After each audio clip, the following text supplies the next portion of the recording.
सुर में गाना सीखिए पाधानीसा ऐप के साथ। AI powered personal music teacher from Saregama.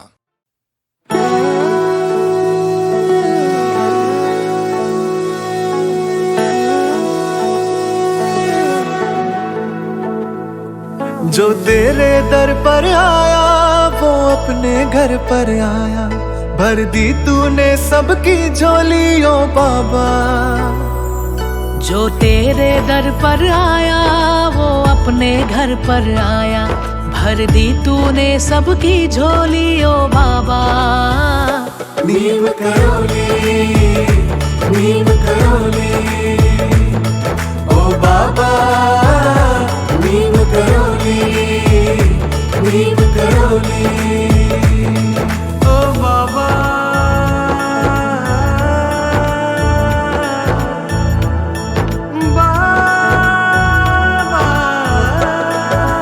रोते को बाबा हंसा देता, सबको अपना बना लेता।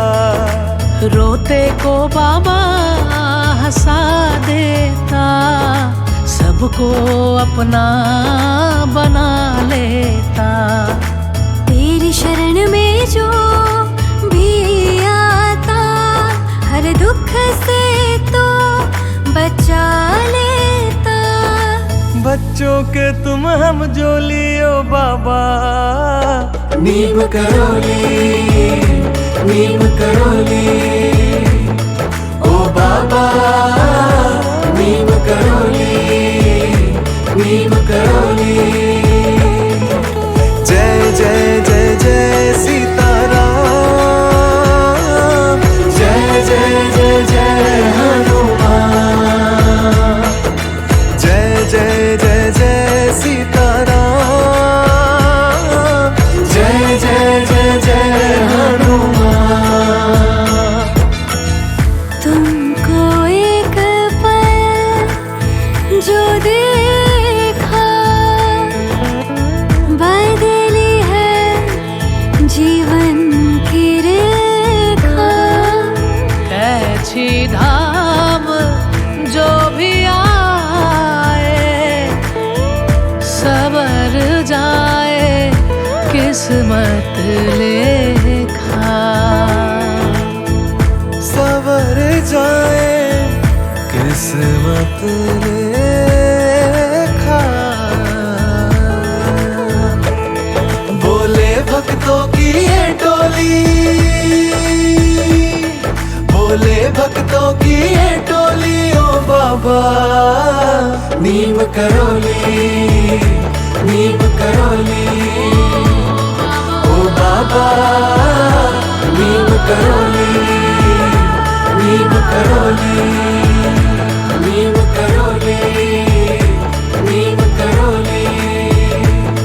ओ बाबा, नीम करोली।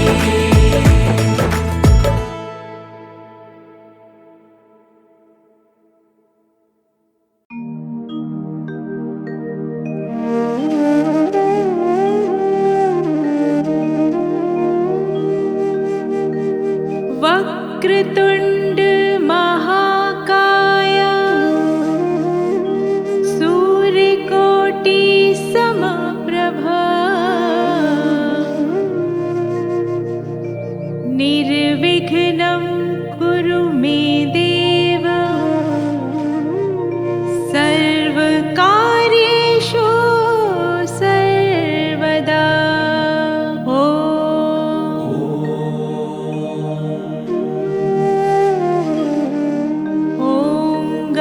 गणपतये नमः।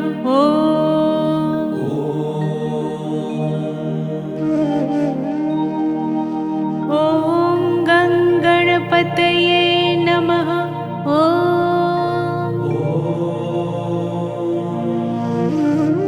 ॐ गणपतये नमः।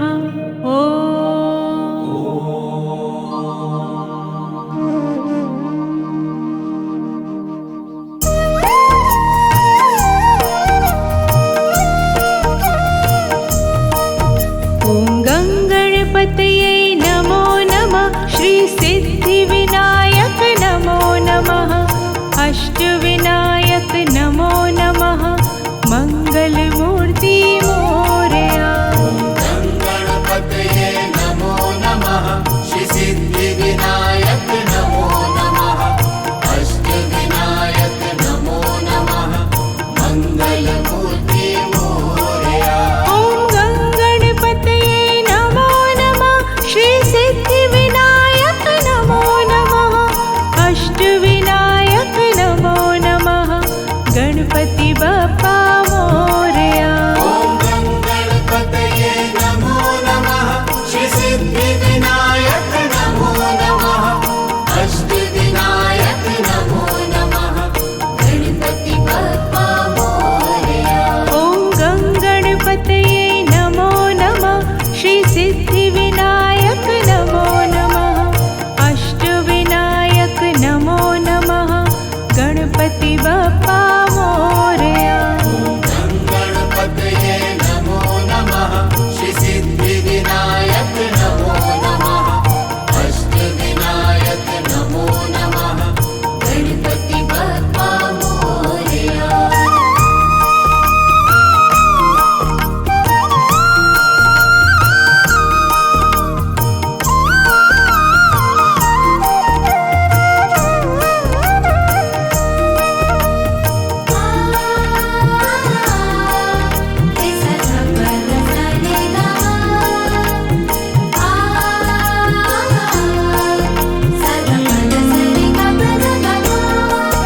ॐ गणपतये नमो नमः श्री सिद्धिविनायक नमो नमः अष्टविनायक नमो नमः मंगलमूर्ति मोरया।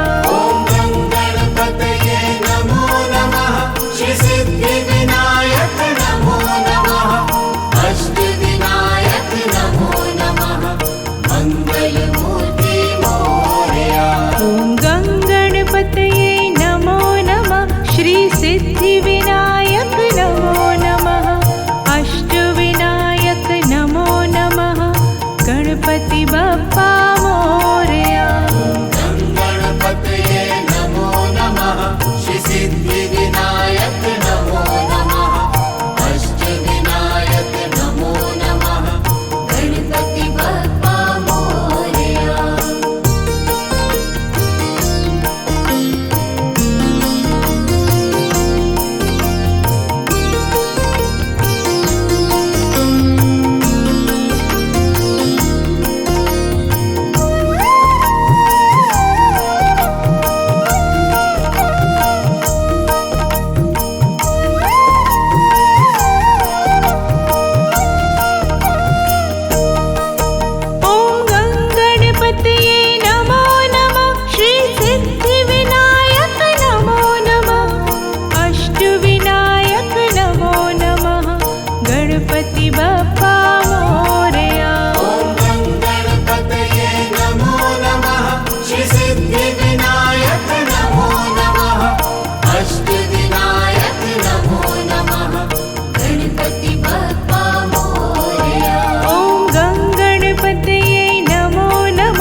इतना तो करना स्वामी, इतना तो करना स्वामी।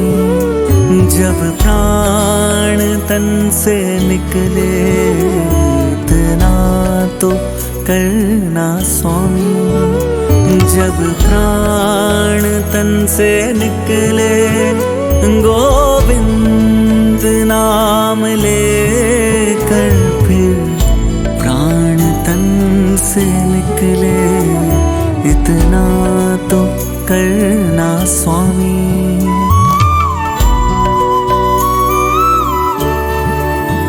श्री गंगा जी का तट हो, यमुना का वंशीवट हो। श्री गंगा जी का तट हो, यमुना का वंशीवट हो। मेरा सांवरा निकट हो, जब प्राण तन से निकले इतना तो करना स्वामी।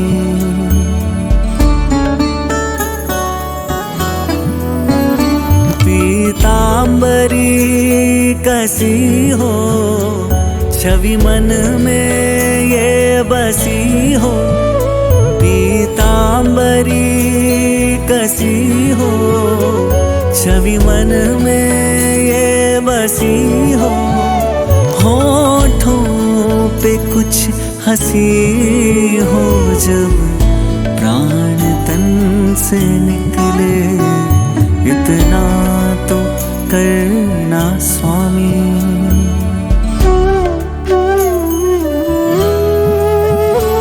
एक भक्त की है अर्जी, खुद गर्ज की है गर्जी। एक भक्त की है अर्जी, खुद गर्ज की है गर्जी। आगे तुम्हारी मर्जी, जब प्राण तन से निकले इतना तो करना स्वामी।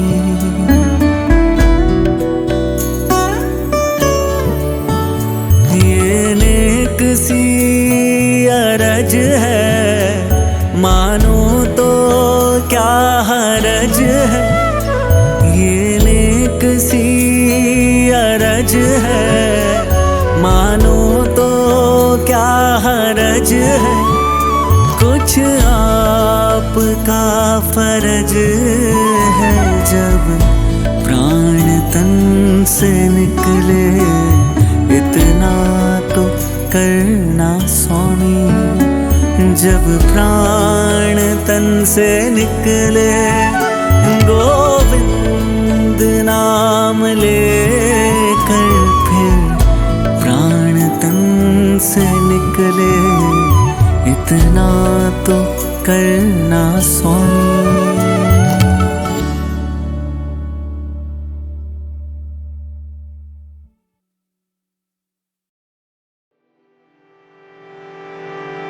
जय दुर्गे जय दुर्गे जय मां अम्बे। जय दुर्गे जय दुर्गे जय मां अम्बे।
सागर के ही समान, कारण और निराकरण तू ही है माता। ब्रह्मा विष्णु महेश भी झुका रहे माथा।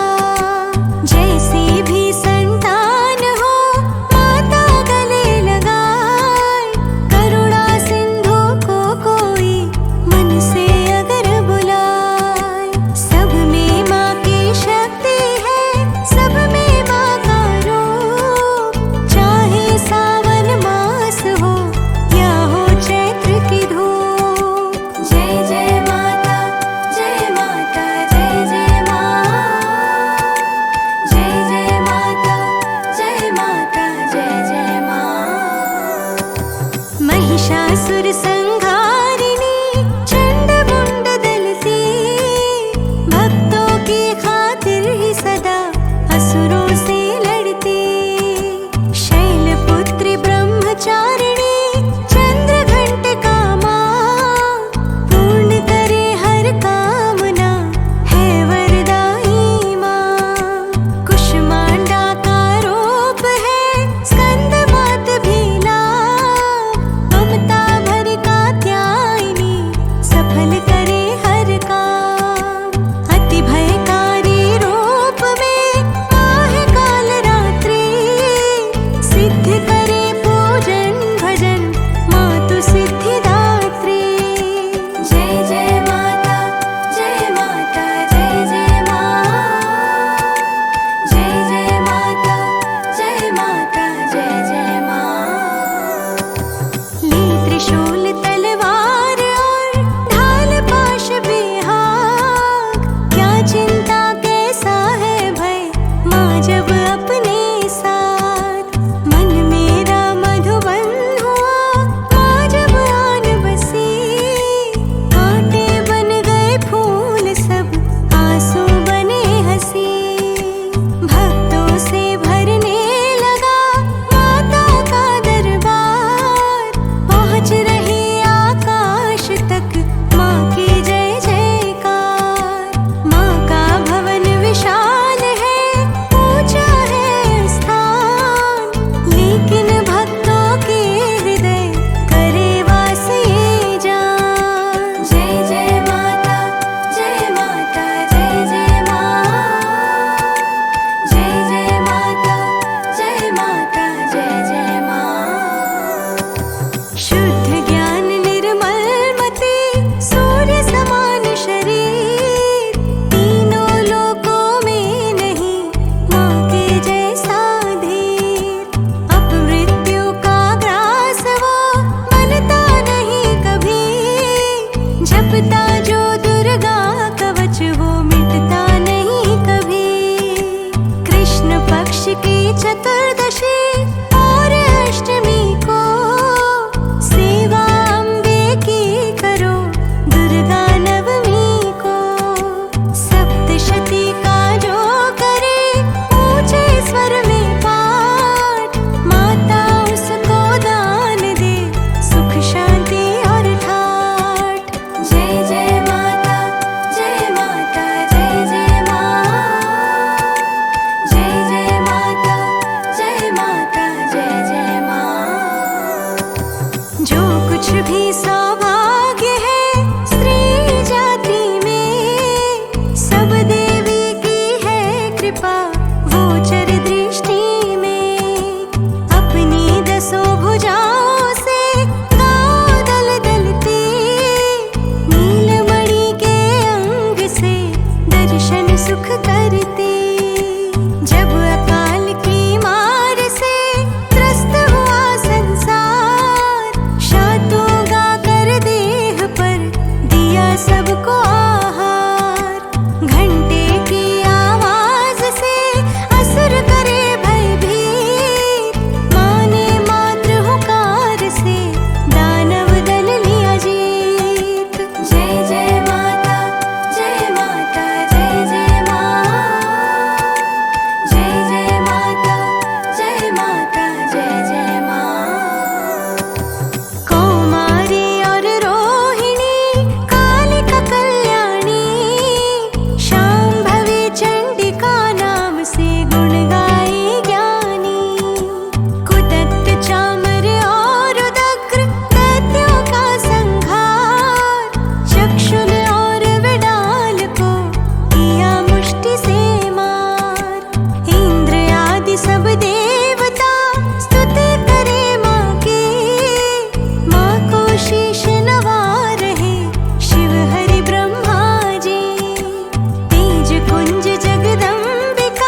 भी सावर ली।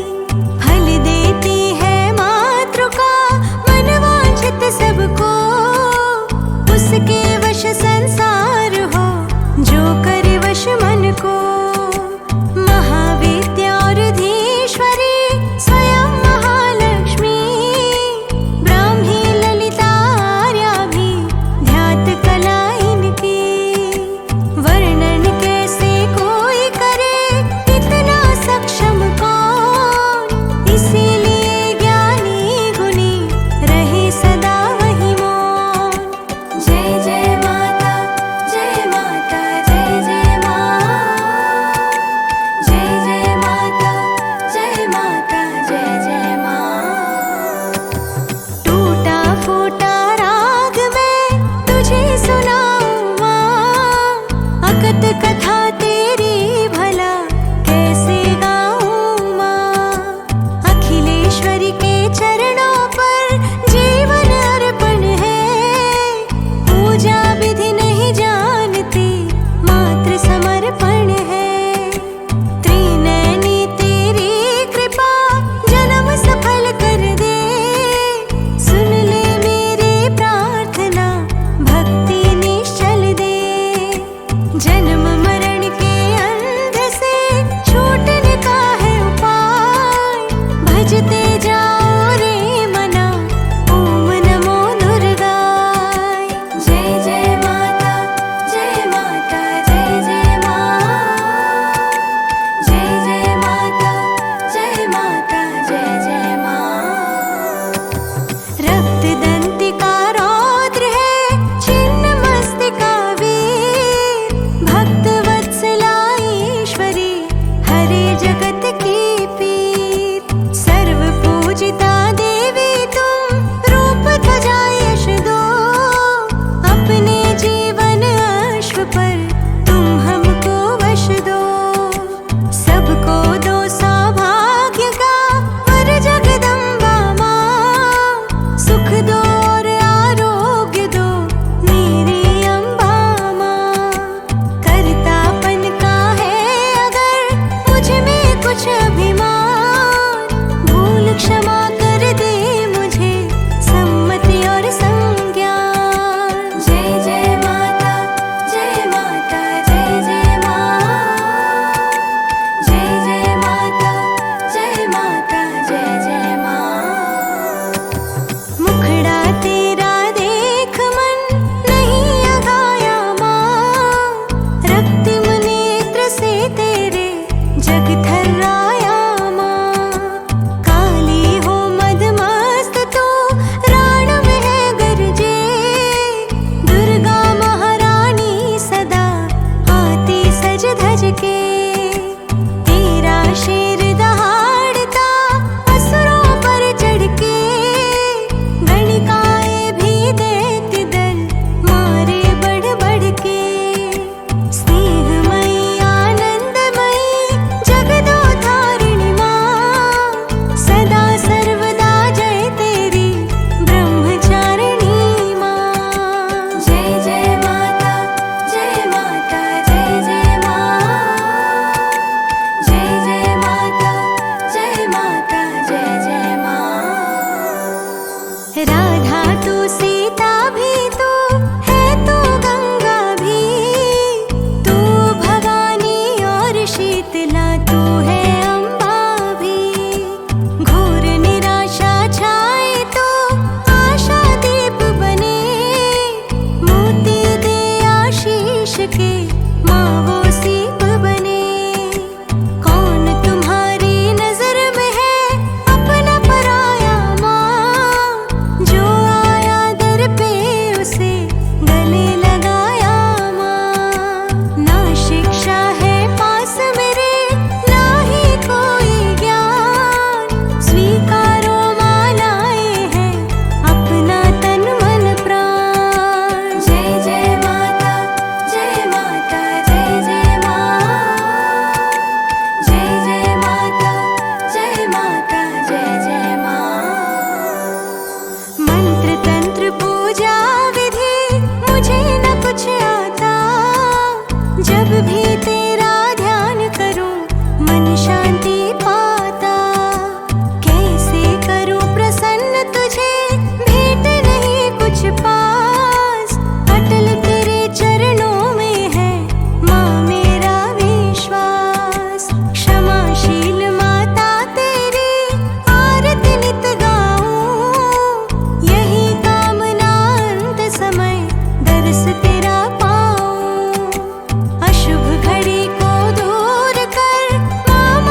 अथ श्री दुर्गा सप्तशती प्रथमोऽध्यायः।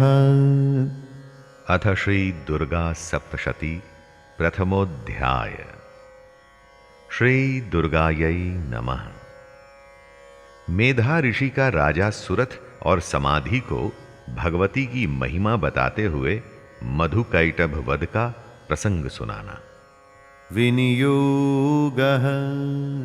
ॐ प्रथमचरित्रस्य ब्रह्मा ऋषिः महाकाली देवता गायत्री छन्दः नन्दाशक्तिः रक्तदन्तिका बीजम् अग्निस्तत्त्वं ऋग्वेदः स्वरूपं श्रीमहाकाली प्रीत्यर्थे प्रथमचरित्रजपे विनियोगः। ध्यानम्।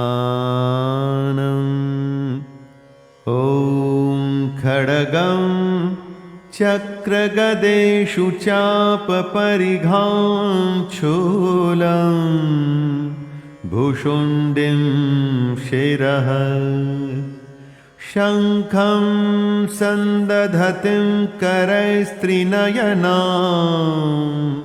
सर्वाङ्गभूषावृताम्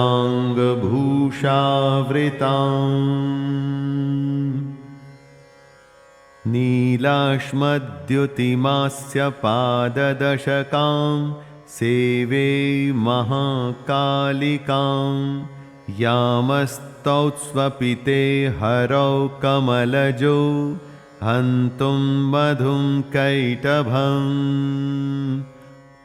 प्रथम चरित्र के ब्रह्मा ऋषि महाकाली देवता गायत्री छंद नंदा शक्ति रक्तदंतिका बीज अग्नि तत्व और ऋग्वेद स्वरूप हैं। श्री महाकाली देवता की प्रसन्नता के लिए प्रथम चरित्र के जप में विनियोग किया जाता है। भगवान विष्णु के सो जाने पर मधु और कैटभ को मारने के लिए कमल जन्मा ब्रह्मा जी ने जिनका स्तवन किया था, उन महाकाली देवी का मैं सेवन करता हूं। वे अपने 10 हाथों में खड्ग, चक्र, गदा, बाण, धनुष, परिघ, शूल, भुशुंडी, मस्तक और शंख धारण करती हैं। उनके 3 नेत्र हैं। वे समस्त अंगों में दिव्य आभूषणों से विभूषित हैं। उनके शरीर की कांति नीलमणि के समान है तथा वे 10 मुख और 10 पैरों से युक्त हैं। ॐ नमश्चण्डिकायै। ॐ ऐं मार्कण्डेय उवाच। सावर्णिः सूर्यतनयो यो मनुः कथ्यतेष्टमः निशामय तदुत्पत्तिं विस्तराद्गदतो मम। मार्कंडेय जी बोले, सूर्य के पुत्र सावर्णी जो 8वें मनु कहे जाते हैं, उनकी उत्पत्ति की कथा विस्तार पूर्वक कहता हूं, सुनो।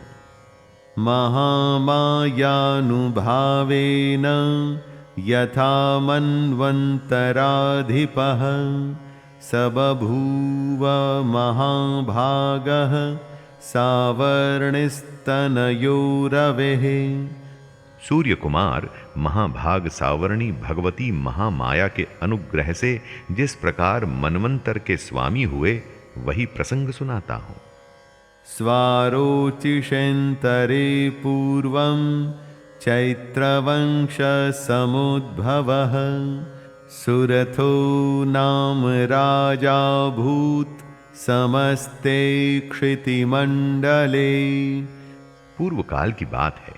स्वारोचिष मनवंतर में सुरथ नाम के एक राजा थे, जो चैत्र वंश में उत्पन्न हुए थे। उनका समस्त भूमंडल पर अधिकार था।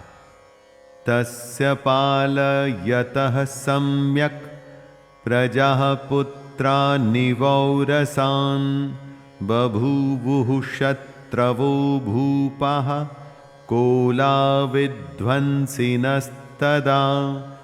वे प्रजा का अपने औरस पुत्रों की भांति धर्म पूर्वक पालन करते थे, तो भी उस समय कोल विध्वंसी नाम के क्षत्रिय उनके शत्रु हो गए।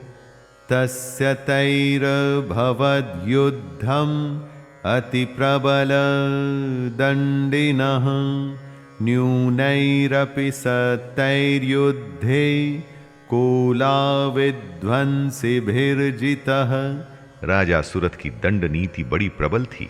उनका शत्रुओं के साथ संग्राम हुआ। यद्यपि कोला विध्वंसी संख्या में कम थे, तो भी राजा सुरथ युद्ध में उनसे परास्त हो गए। ततः स्वपुरमायातो निजदेशाधिपोऽभवत् आक्रान्तः स महाभागस्तैस्तदा प्रबलारिभिः। तब वे युद्ध भूमि से अपने नगर को लौट आए और केवल अपने देश के राजा होकर रहने लगे, अर्थात समूची पृथ्वी से अब उनका अधिकार जाता रहा। किंतु वहां भी उन प्रबल शत्रुओं ने उस समय महाभाग राजा सुरथ पर आक्रमण कर दिया। अमात्यैर्बलिभिर्दुष्टैर्दुर्बलस्य दुरात्मभिः कोशो बलं चापहृतं तत्रापि स्वपुरे ततः। राजा का बल क्षीण हो चला था, इसलिए उनके दुष्ट, बलवान एवं दुरात्मा मंत्रियों ने वहां उनकी राजधानी में भी राजकीय सेना और खजाने को हथिया लिया। ततो मृगया व्याजेन हृतस्वाम्यः स भूपतिः एकाकी हयमारुह्य जगाम गहनं वनम्। सुरथ का प्रभुत्व नष्ट हो चुका था, इसलिए वे शिकार खेलने के बहाने घोड़े पर सवार हो वहां से अकेले ही एक घने जंगल में चले गए। सतत्राश्रममद्राक्षीद् द्विजवर्यस्य मेधसः प्रशान्तश्वापदाकीर्णं मुनिशिष्योपशोभितम्। वहां उन्होंने विप्रवर मेधा मुनि का आश्रम देखा, जहां कितने ही हिंसक जीव अपनी स्वाभाविक हिंसा वृत्ति छोड़कर परम शांत भाव से रहते थे। मुनि के बहुत से शिष्य उस वन की शोभा बढ़ा रहे थे। तस्थौ कञ्चित् सकालं च मुनिना तेन सत्कृतः इतश्चेतश्च विचरन्स् तस्मिन् मुनिवराश्रमे। वहां जाने पर मुनि ने उनका सत्कार किया और वे उन मुनि श्रेष्ठ के आश्रम पर इधर उधर विचरते हुए कुछ काल तक रहे। सोचिन्तयत् तदा तत्र ममत्वाकृष्टचेतनः मत्पूर्वैः पालितं पूर्वं मया हीनं पुरं हि तत् मद्भृत्यैस्तैरसद्वृत्तैर्धर्मतः पाल्यते न वा न जाने स प्रधानो मे शूरहस्ति सदा मदः मम वैरिवशं यातः कान् भोगानुपलप्स्यते ये ममानुगता नित्यं प्रसादधनभोजनैः अनुवृत्तिं ध्रुवं तेद्य कुर्वन्त्यन्यमहीभृताम्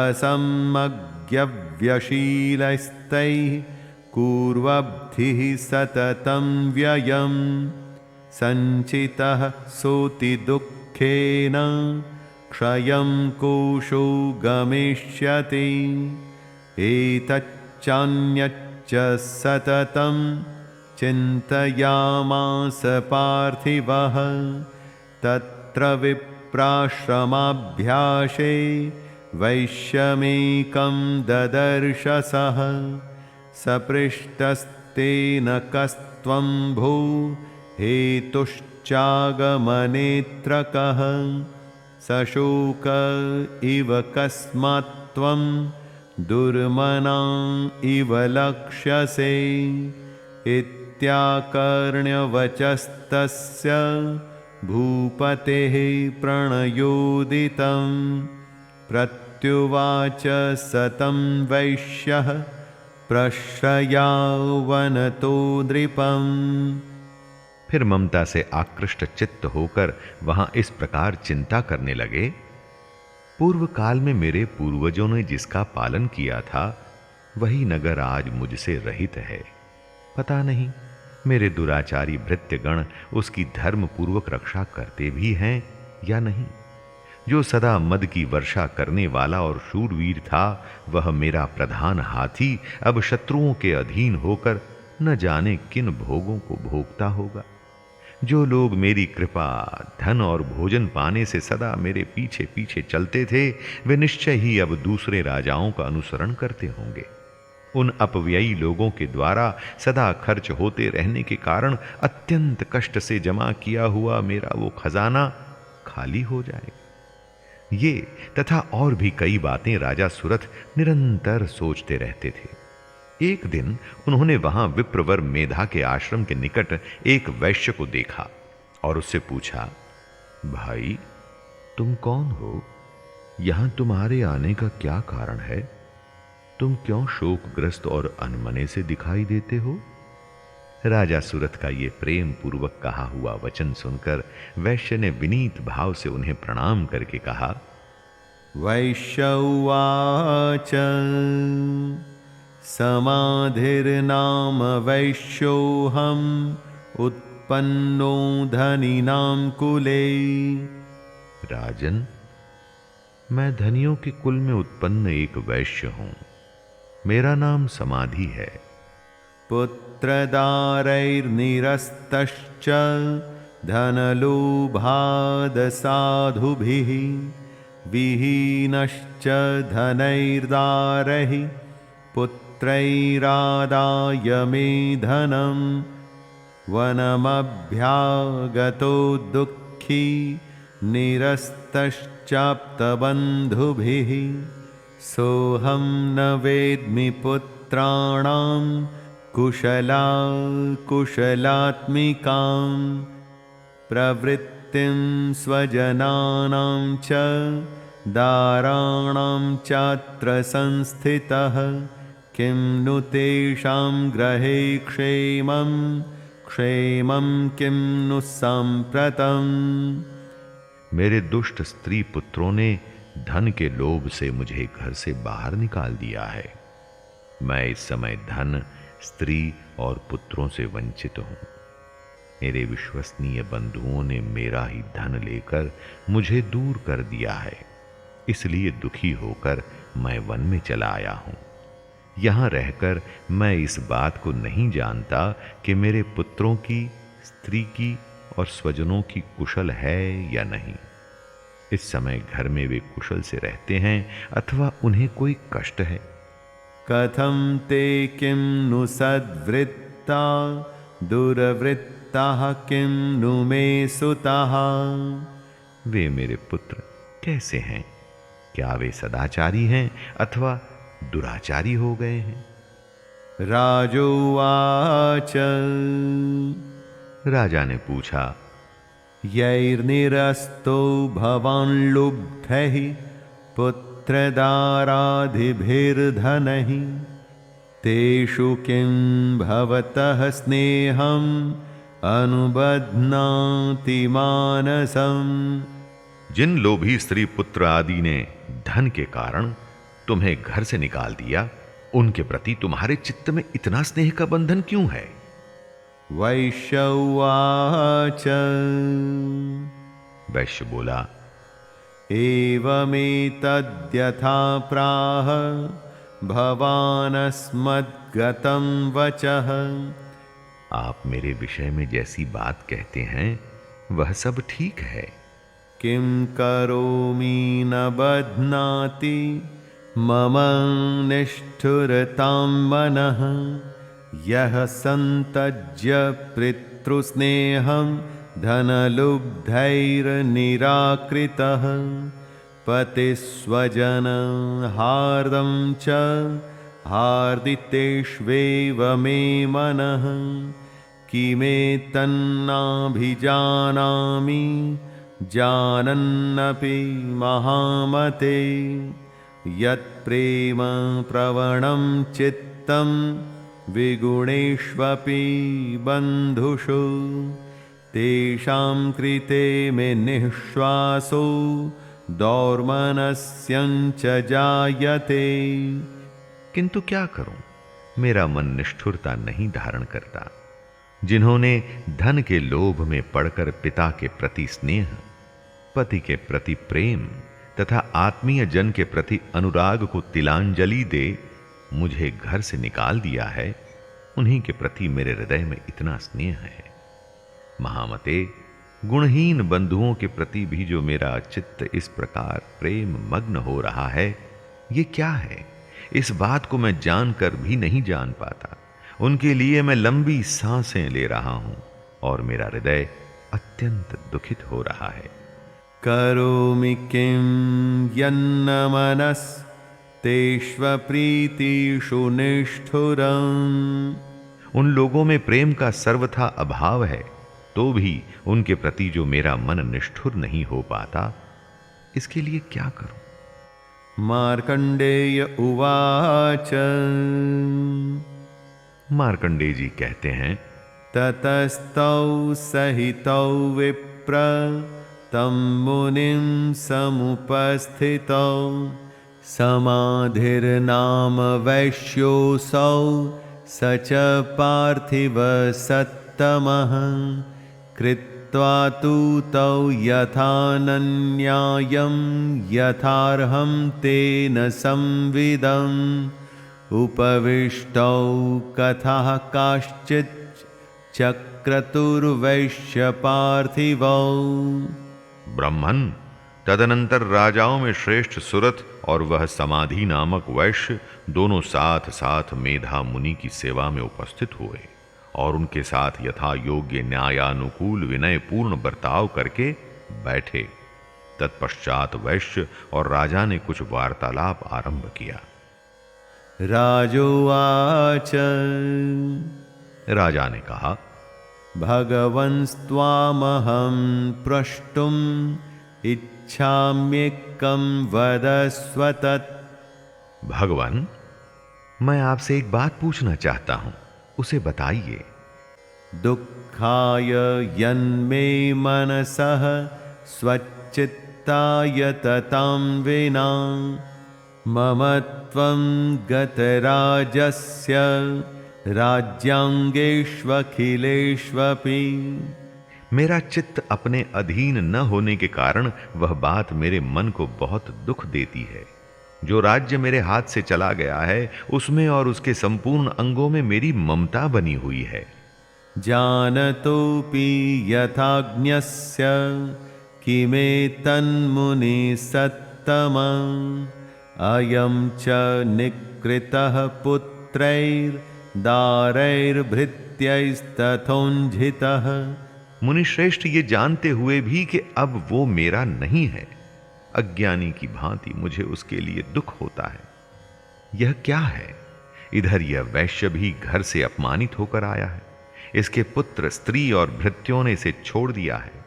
स्वजनेन च सन्त्यक्तस् तेषु हार्दी तथाप्यते एवमेष तथाहं च द्वावप्यन्त्यन्त दुःखितौ। स्वजनों ने भी इसका परित्याग कर दिया है, तो भी यह उनके प्रति अत्यंत हार्दिक स्नेह रखता है। इस प्रकार ये तथा मैं दोनों ही बहुत दुखी हैं।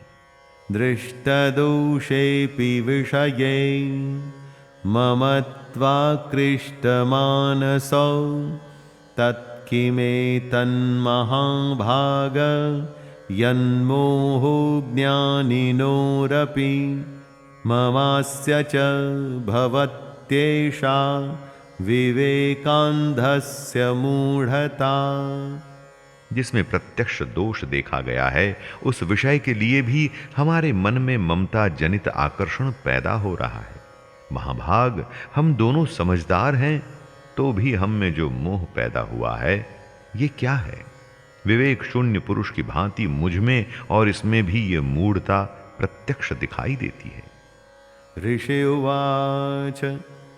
ऋषि बोले, ज्ञानमस्ति समस्तस्य जन्तोर्विषयगोचरे। महाभाग, विषय मार्ग का ज्ञान सब जीवों को है। विषयश्च महाभाग याति चैवं पृथक् पृथक् दिवान्धाः प्राणिनः केचिद् रात्रावन्धास्तथा परे। इसी प्रकार विषय भी सबके लिए अलग अलग हैं। कुछ प्राणी दिन में नहीं देखते और दूसरे रात में ही नहीं देखते। केचिद्दिवा तथा रात्रौ प्राणिनस्तुल्यदृष्टयः ज्ञानिनो मनुजः सत्यं किंतु ते नहीं केवलम्। तथा कुछ जीव ऐसे हैं जो दिन और रात्रि में भी बराबर ही देखते हैं। ये ठीक है कि मनुष्य समझदार होते हैं, किंतु केवल वे ही ऐसे नहीं होते। यतो हि ज्ञानिनः सर्वे पशुपक्षी मृगादयः ज्ञानं च तन्मनुष्याणां यत्तेषां मृगपक्षिणाम्। पशु, पक्षी और मृग आदि सभी प्राणी समझदार होते हैं। मनुष्यों की समझ भी वैसी ही होती है जैसी उन मृग और पक्षियों की होती है। मनुष्याणां च यत्तेषां तुल्यमन्यत्तथोभयोः ज्ञानेऽपि सति पश्यैतान् पतङ्गाञ्छावचञ्चुषुः कणमोक्षादृतान्मोहात् पीड्यमानानपि क्षुधा मानुषा मनुजव्याघ्र साभिलाषाः सुतान् प्रति लोभात् प्रत्युपकाराय नन्वेतान् किं न पश्यसि तथापि ममतावर्ते मोहगर्ते निपातितः महामाया प्रभावेण संसारस्थितिकारिणा तन्नात्र विस्मयः कार्यो योगनिद्रा जगत्पतेः महामाया हरिश्चैषा तया संहोयते जगत् ज्ञानिनामपि चेतांसि देवी भगवती हि सा बलादाकृष्यमोहाय महामाया प्रयच्छति तया विसृज्यते विश्वं जगदेतच्चराचरम् सैषा प्रसन्ना वरदा नृणां भवति मुक्तये सा विद्या परमा मुक्तैर्हेतुभूता सनातनी संसारबन्धहेतुश्च सैव सर्वेश्वरेश्वरी। तथा जैसी मनुष्यों की होती है वैसी ही उन मृग पक्षी आदि की भी होती है। ये तथा अन्य बातें भी प्रायः दोनों में समान ही हैं। समझ होने पर भी इन पक्षियों को तो देखो, वे स्वयं भूख से पीड़ित होते हुए भी मोहवश बच्चों की चोंच में कितने चाव से अन्न के दाने डाल रहे हैं। नरश्रेष्ठ, क्या तुम नहीं देखते कि ये मनुष्य समझदार होते हुए भी लोभवश अपने किए हुए उपकार का बदला पाने के लिए पुत्रों की अभिलाषा करते हैं? यद्यपि उन सब में समझ की कमी नहीं है, तथापि वे संसार की स्थिति अर्थात जन्म मरण की परंपरा बनाए रखने वाले भगवती महामाया के प्रभाव द्वारा ममतामय भंवर से युक्त मोह के गहरे गर्त में गिराए गए हैं। इसलिए इसमें आश्चर्य नहीं करना चाहिए। जगदीश्वर भगवान विष्णु की योग निद्रा रूपा जो भगवती महामाया है, उन्हीं से ये जगत मोहित हो रहा है। वे भगवती महामाया देवी ज्ञानियों के भी चित्त को बलपूर्वक खींचकर मोह में डाल देती हैं। वे ही इस संपूर्ण चराचर जगत की सृष्टि करती हैं, तथा वे ही प्रसन्न होने पर मनुष्यों को मुक्ति के लिए वरदान देती हैं। वे ही परा विद्या, संसार बंधन और मोक्ष की हेतु भूता सनातनी देवी तथा संपूर्ण ईश्वरों की भी अधीश्वरी हैं। राजोवाच राजा ने पूछा, भगवन् का हि सा देवी महामायेति यां भवान् ब्रवीति कथमुत्पन्ना सा कर्मास्याश्च किं द्विज यत्प्रभावा च सा देवी यत्स्वरूपा यदुद्भवा तत्सर्वं श्रोतुमिच्छामि त्वत्तो ब्रह्मविदां वर। भगवान, जिन्हें आप महामाया कहते हैं, वे देवी कौन हैं? ब्रह्मन उनका आविर्भाव कैसे हुआ तथा उनके चरित्र कौन कौन हैं? ब्रह्मवेत्ताओं में श्रेष्ठ महर्षि, उन देवी का जैसा प्रभाव हो, जैसा स्वरूप हो और जिस प्रकार प्रादुर्भाव हुआ हो, वह सब मैं आपके मुख से सुनना चाहता हूं। ऋषिरुवाच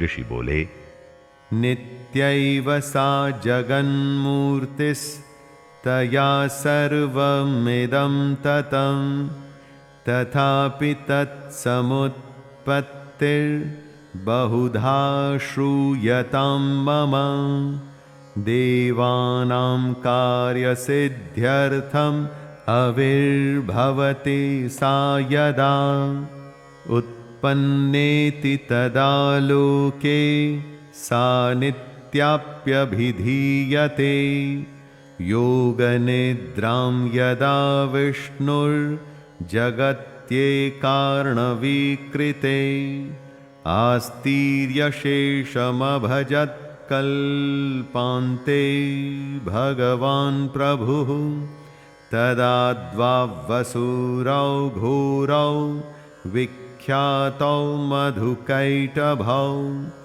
विष्णुकर्णमलोद्भूतौ हन्तुं ब्रह्माणमुद्यतौ सनाभिकमले विष्णुः स्थितो ब्रह्मा प्रजापतिः दृष्ट्वा तावसुरौ चोग्रौ प्रसुप्तं च जनार्दनं तुष्टावयोगनिद्रां तामेकाग्रहृदयस्थितः विबोधनार्थाय हरिनेत्रकृतालयां विश्वेश्वरीं जगद्धात्रीं स्थितिसंहारकारिणीं निद्रां भगवतीं विष्णुर्तुलां तेजसः प्रभुः। राजन, वास्तव में तो वे देवी नित्य स्वरूपा ही हैं। संपूर्ण जगत उन्हीं का रूप है तथा उन्होंने समस्त विश्व को व्याप्त कर रखा है। तथापि उनका प्राकट्य अनेक प्रकार से होता है। वह मुझसे सुनो। यद्यपि वे नित्य और अजन्मा हैं, तथापि जब देवताओं का कार्य सिद्ध करने के लिए प्रकट होती हैं, उस समय लोक में उत्पन्न हुई कहलाती हैं। कल्प के अंत में जब संपूर्ण जगत एकार्णव में निमग्न हो रहा था और सबके प्रभु भगवान विष्णु शेषनाग की शैया बिछाकर योग निद्रा का आश्रय ले सो रहे थे, उस समय उनके कानों के मैल से दो भयंकर असुर उत्पन्न हुए, जो मधु और कैटभ के नाम से विख्यात थे। वे दोनों ब्रह्मा जी का वध करने को तैयार हो गए। भगवान विष्णु के नाभि कमल में विराजमान प्रजापति ब्रह्मा जी ने जब उन दोनों भयानक असुरों को अपने पास आया और भगवान को सोया हुआ देखा, तब एकाग्र चित्त होकर उन्होंने भगवान विष्णु को जगाने के लिए उनके नेत्रों में निवास करने वाली योग निद्रा का स्तवन आरंभ किया, जो इस विश्व की अधीश्वरी, जगत को धारण करने वाली, संसार का पालन और संहार करने वाली तथा तेजः स्वरूप भगवान विष्णु की अनुपम शक्ति हैं। उन्हीं भगवती निद्रा देवी की भगवान ब्रह्मा स्तुति करने लगे। ब्रह्मोवाच ब्रह्मा जी ने कहा, त्वं स्वाहा त्वं स्वधा त्वं हि वषट्कारः स्वरात्मिका सुधा त्वमक्षरे नित्ये त्रिधा मात्रात्मिका स्थिता अर्धमात्रा स्थिता नित्या यानुच्चार्या विशेषतः त्वमेव संध्या सावित्री त्वं देवी जननी परा त्वयैतद्धार्यते विश्वं त्वयैतत्सृज्यते जगत् त्वयैतत्पाल्यते देवी त्वमत्स्यन्ते च सर्वदा विसृष्टौ सृष्टिरूपा त्वं स्थितिरूपा च पालने तथा संहृतिरूपान्ते जगतोऽस्य जगन्मये महाविद्या महामाया महामेधा महास्मृतिः महामोहा च भवति महादेवी महासुरी प्रकृतिस्त्वं च सर्वस्य गुणत्रय विभाविनी कालरात्रिर्महारात्रिर्मोहरात्रिश्च दारुणा त्वं श्रीस्त्वमीश्वरी त्वं बुद्धिर्बोधलक्षणा लज्जापुष्टिस्तथा तुष्टिस्त्वं शान्तिः क्षान्तिरेव च खड्गिनी शूलिनी घोरा गदिनी चक्रिणी तथा शङ्खिनी चापिनी बाण भूषुण्डी परिघायुधा सौम्या सौम्यतरा शेष सौम्येभ्यस्त्वति सुन्दरी परापराणां परमा त्वमेव परमेश्वरी यच्च किञ्चित् क्वचिद्वस्तु सदसद्वाखिलात्मिके तस्य सर्वस्य या शक्तिः सा त्वं किं स्तूयसे तदा यया त्वया जगत्स्रष्टा जगत्पात्यत्ति यो जगत् सोऽपि निद्रावशं नीतः कस्त्वं स्तोतुमिहेश्वरः विष्णुः शरीरग्रहणम् अहमीशान एव च कारितास्ते यतोस्तस्त्वां कः स्तोतुं शक्तिमान् भवेत् सात्वमित्थं प्रभावहि स्वैरुदारैर्देवी संस्तुता मोहयैतौ दुराधर्षा वसुरौ मधुकैटभौ प्रबोधं च जगत्स्वामी नियतामच्युतो लघु बोधश्च क्रियतामस्य हन्तुमेतौ महासुरौ। देवी, तुम ही स्वाहा, तुम ही स्वधा और तुम ही वषटकार हो। स्वर भी तुम्हारे ही स्वरूप हैं। तुम ही जीवनदायिनी सुधा हो। नित्य अक्षर प्रणव में अकार, उकार, मकार इन 3 मात्राओं के रूप में तुम ही स्थित हो तथा इन 3 मात्राओं के अतिरिक्त जो बिंदु रूपा नित्य अर्ध मात्रा है, जिसका विशेष रूप से उच्चारण नहीं किया जा सकता, वह भी तुम ही हो। देवी, तुम ही संध्या, सावित्री तथा परम जननी हो। देवी, तुम ही इस विश्व ब्रह्मांड को धारण करती हो। तुमसे ही इस जगत की सृष्टि होती है, तुम ही से इसका पालन होता है और सदा तुम ही कल्प के अंत में सबको अपना ग्रास बना लेती हो। जगन्मयी देवी, इस जगत की उत्पत्ति के समय तुम सृष्टि रूपा हो, पालन काल में स्थिति रूपा हो तथा कल्पांत के समय संहार रूप धारण करने वाली हो।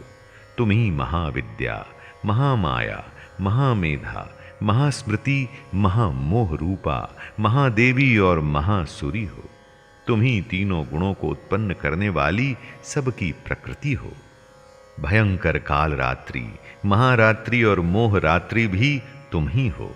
तुम ही श्री, तुम ही ईश्वरी, तुम ही रिम और तुम ही बोध स्वरूपा बुद्धि हो। लज्जा, पुष्टि, तुष्टि, शांति और क्षमा भी तुम ही हो। तुम खड्ग धारिणी, शूल धारिणी, घोर रूपा तथा गदा, चक्र, शंख और धनुष धारण करने वाली हो। बाण, भुषुंडी और परिघ ये भी तुम्हारे अस्त्र हैं। तुम सौम्य और सौम्यतर हो। इतना ही नहीं, जितने भी सौम्य एवं सुंदर पदार्थ हैं उन सब की अपेक्षा तुम अत्यधिक सुंदरी हो। पर और अपर, सबसे परे रहने वाली परमेश्वरी तुम ही हो। सर्वस्वरूपे देवी, कहीं भी सत असत रूप जो कुछ वस्तुएं हैं और उन सब की जो शक्ति है वह तुम ही हो। ऐसी अवस्था में तुम्हारी स्तुति क्या हो सकती है? जो इस जगत की सृष्टि, पालन और संहार करते हैं उन भगवान को भी जब तुमने निद्रा के अधीन कर दिया है, तब तुम्हारी स्तुति करने में यहां कौन समर्थ हो सकता है? मुझको, भगवान शंकर को तथा भगवान विष्णु को भी तुमने ही शरीर धारण कराया है। अतः तुम्हारी स्तुति करने की शक्ति किसमें है? देवी, तुम तो अपने इन उदार प्रभावों से ही प्रशंसित हो। ये जो दोनों दुर्धर्ष असुर मधु और कैटभ हैं, इनको मोह में डाल दो और जगदीश्वर भगवान विष्णु को शीघ्र ही जगा दो। साथ ही इनके भीतर इन दोनों महान असुरों को मार डालने की बुद्धि उत्पन्न कर दो। ऋषिरुवाच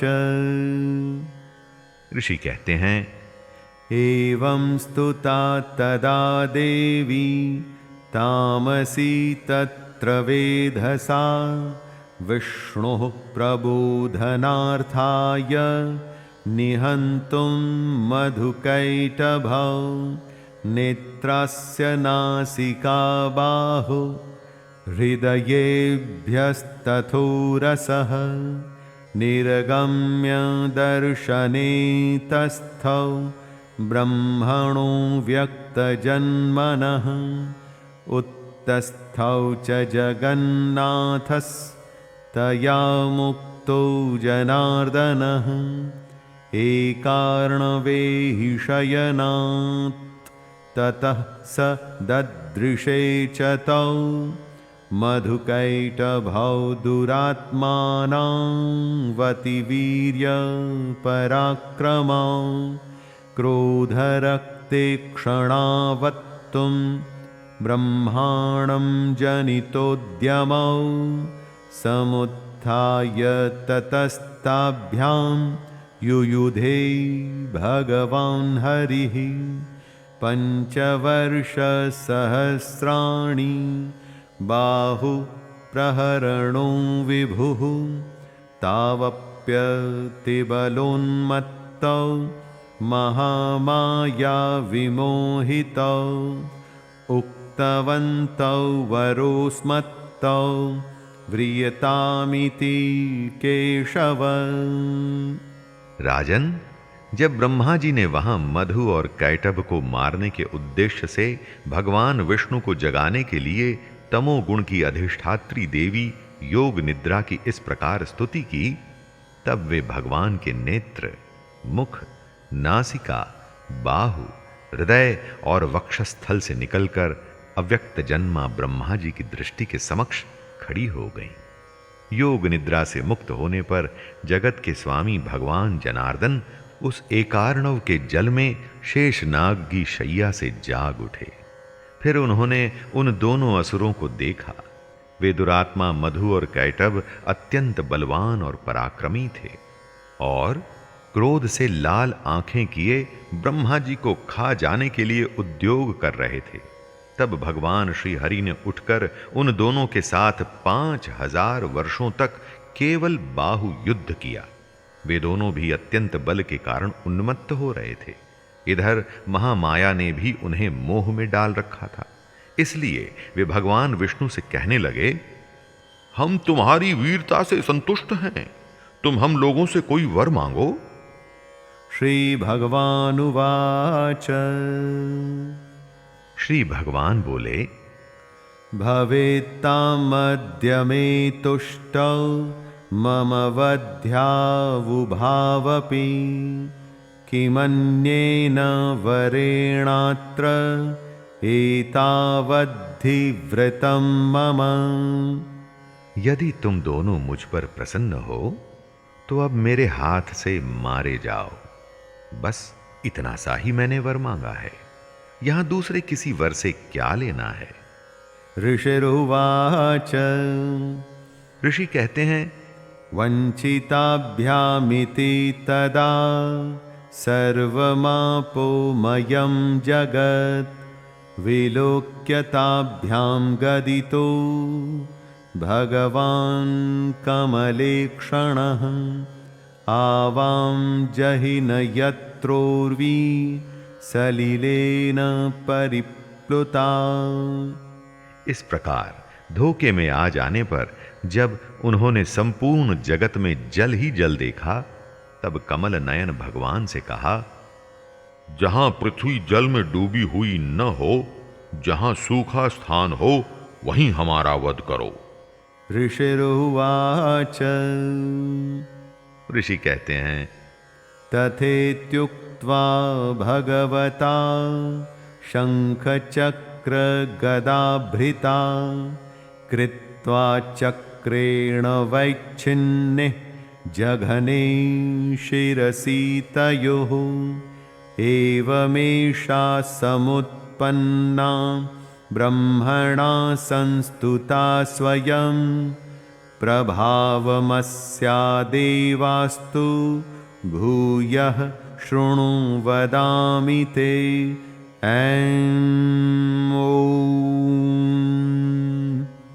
तब तथास्तु कहकर शंख, चक्र और गदा धारण करने वाले भगवान ने उन दोनों के मस्तक अपनी जांघ पर रखकर चक्र से काट डाले।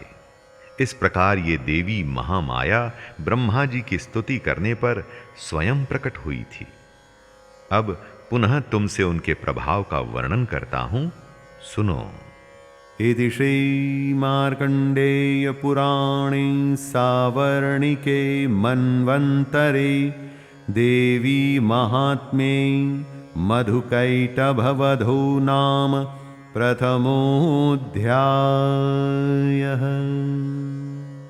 इति श्री मार्कण्डेय पुराणे सावर्णिके मन्वन्तरे देवी महात्म्ये मधुकैटभवधो नाम संपूर्णम्।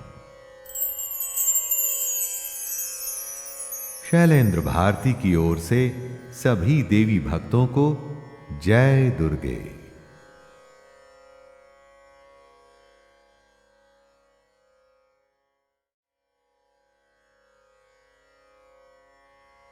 अथ श्री दुर्गा सप्तशती प्रथमोऽध्यायः। अथ श्री दुर्गा सप्तशती प्रथमोऽध्याय। श्री दुर्गायै नमः। मेधा ऋषि का राजा सुरथ और समाधि को भगवती की महिमा बताते हुए मधुकैटभ वध का प्रसंग सुनाना। विनियोगः। ॐ प्रथमचरित्रस्य ब्रह्मा ऋषिः महाकाली देवता गायत्री छन्दः नन्दाशक्तिः रक्तदन्तिका बीजम् अग्निस्तत्त्वं ऋग्वेदः स्वरूपं श्रीमहाकाली प्रीत्यर्थे प्रथमचरित्रजपे विनियोगः। ध्यानम्। ॐ खड्गं चक्रगदेषु चापपरिघां शूलं भुशुण्डिं शिरः शङ्खं सन्दधतिं करैस्त्रिनयनां सर्वाङ्गभूषावृताम्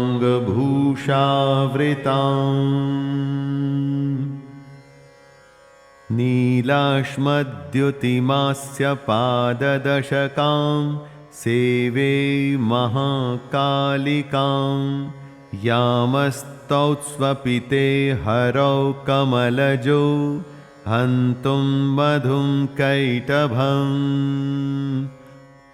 प्रथम चरित्र के ब्रह्मा ऋषि, महाकाली देवता, गायत्री छंद, नंदा शक्ति, रक्तदंती का बीज, अग्नि तत्व और ऋग्वेद स्वरूप हैं। श्री महाकाली देवता की प्रसन्नता के लिए प्रथम चरित्र के जप में विनियोग किया जाता है। भगवान विष्णु के सो जाने पर मधु और कैटभ को मारने के लिए कमल जन्मा ब्रह्मा जी ने जिनका स्तवन किया था, उन महाकाली देवी का मैं सेवन करता हूं। वे अपने 10 हाथों में खड्ग, चक्र, गदा, बाण, धनुष, परिघ, शूल, भुषुंडी, मस्तक और शंख धारण करती हैं। उनके 3 नेत्र हैं। वे समस्त अंगों में दिव्य आभूषणों से विभूषित हैं। उनके शरीर की कांति नीलमणि के समान है तथा वे 10 मुख और 10 पैरों से युक्त हैं। ॐ नमश्चण्डिकायै। ॐ ऐं मार्कण्डेय उवाच। सावर्णिः सूर्यतनयो यो मनुः कथ्यतेष्टमः निशामय तदुत्पत्तिं विस्तराद्गदतो मम। मार्कंडेय जी बोले, सूर्य के पुत्र सावर्णी जो 8वें मनु कहे जाते हैं, उनकी उत्पत्ति की कथा विस्तार पूर्वक कहता हूं, सुनो। महामायानुभावेन यथा मन्वन्तराधिपः स बभूव महाभागः सावर्णिस्तनयो रवेः। सूर्य कुमार महाभाग सावर्णी भगवती महामाया के अनुग्रह से जिस प्रकार मनवंतर के स्वामी हुए, वही प्रसंग सुनाता हूं। स्वारोचिषेन्तरे पूर्वं चैत्रवंश समुद्भवः सुरथो नाम राजा भूत समस्ते क्षितिमंडले। पूर्व काल की बात है। स्वारोचिष मनवंतर में सुरथ नाम के एक राजा थे, जो चैत्र वंश में उत्पन्न हुए थे। उनका समस्त भूमंडल पर अधिकार था। तस्य पालयतः सम्यक् प्रजाः पुत्रा निवौरसान् बभूवुः शत्रवो भूपाः कोलाविध्वंसिनस्तदा। वे प्रजा का अपने औरस पुत्रों की भांति धर्म पूर्वक पालन करते थे। तो भी उस समय कोल विध्वंसी नाम के क्षत्रिय उनके शत्रु हो गए। तस्य तैरभवद्युद्धम् अति प्रबल दंडिनः न्यूनैरपि सतैर्युद्धे कोलाविध्वंसिभिर्जितः। राजा सुरथ की दंड नीति बड़ी प्रबल थी। उनका शत्रुओं के साथ संग्राम हुआ। यद्यपि कोला विध्वंसी संख्या में कम थे, तो भी राजा सुरथ युद्ध में उनसे परास्त हो गए। ततः स्वपुरमायातो निज देशाधिपो भवत् आक्रान्तः स महाभागस्तैस्तदा प्रबलारिभिः। तब वे युद्ध भूमि से अपने नगर को लौट आए और केवल अपने देश के राजा होकर रहने लगे। अर्थात समूची पृथ्वी से अब उनका अधिकार जाता रहा। किंतु वहां भी उन प्रबल शत्रुओं ने उस समय महाभाग राजा सुरथ पर आक्रमण कर दिया। अमात्यैर्बलिभिर्दुष्टैर्दुर्बलस्य दुरात्मभिः कोशो बलं चापहृतं तत्रापि स्वपुरे ततः। राजा का बल क्षीण हो चला था, इसलिए उनके दुष्ट, बलवान एवं दुरात्मा मंत्रियों ने वहां उनकी राजधानी में भी राजकीय सेना और खजाने को हथिया लिया। ततो मृगया व्याजेन हृतस्वाम्यः स भूपतिः एकाकी हयमारुह्य जगाम गहनं वनम। सुरथ का प्रभुत्व नष्ट हो चुका था, इसलिए वे शिकार खेलने के बहाने घोड़े पर सवार हो वहां से अकेले ही एक घने जंगल में चले गए। सतत्राश्रममद्राक्षीद् द्विजवर्यस्य मेधसः प्रशान्तश्वापदाकीर्णं मुनिशिष्योपशोभितम्। वहां उन्होंने विप्रवर मेधा मुनि का आश्रम देखा, जहां कितने ही हिंसक जीव अपनी स्वाभाविक हिंसा वृत्ति छोड़कर परम शांत भाव से रहते थे। मुनि के बहुत से शिष्य उस वन की शोभा बढ़ा रहे थे। तस्थौ कञ्चित् सकालं च मुनिना तेन सत्कृतः इतश्चेतश्च विचरन्स् तस्मिन् मुनिवराश्रमे। वहां जाने पर मुनि ने उनका सत्कार किया और वे उन मुनि श्रेष्ठ के आश्रम पर इधर उधर विचरते हुए कुछ काल तक रहे। सोचिन्तयत् तदा तत्र ममत्वाकृष्टचेतनः मत्पूर्वैः पालितं पूर्वं मया हीनं पुरं हि तत् मद्भृत्यैस्तैरसद्वृत्तैर्धर्मतः पाल्यते न वा न जाने स प्रधानो मे शूरहस्ति सदा मदः मम वैरिवशं यातः कान् भोगानुपलप्स्यते ये ममानुगता नित्यं प्रसादधनभोजनैः अनुवृत्तिं ध्रुवं तेद्य कुर्वन्त्यन्यमहीभृताम् असम्मग्यव्यशीलस्तैः कुर्वब्धिः सततं व्ययम् सञ्चितः सोति दुःखेन क्षयं कोशो गमिष्यति एतच्चान्यच्च सततं चिन्तयामास पार्थिवः तत्र विप्राश्रमाभ्यासे वैश्यमेकं ददर्श सः सपृष्टस्तेन कस्त्वं भो हेतुश्चागमनेऽत्र कः सशोक इव कस्मात् त्वं दुर्मना इव लक्ष्यसे इत्याकर्ण्यवचस्तस्य भूपतेः प्रणयोदितं प्रत्युवाच सतं वैश्यः प्रश्रयावनतो नृपम्। फिर ममता से आकृष्ट चित्त होकर वहां इस प्रकार चिंता करने लगे, पूर्व काल में मेरे पूर्वजों ने जिसका पालन किया था वही नगर आज मुझसे रहित है। पता नहीं मेरे दुराचारी भृत्यगण उसकी धर्म पूर्वक रक्षा करते भी हैं या नहीं। जो सदा मद की वर्षा करने वाला और शूरवीर था, वह मेरा प्रधान हाथी अब शत्रुओं के अधीन होकर न जाने किन भोगों को भोगता होगा। जो लोग मेरी कृपा, धन और भोजन पाने से सदा मेरे पीछे पीछे चलते थे, वे निश्चय ही अब दूसरे राजाओं का अनुसरण करते होंगे।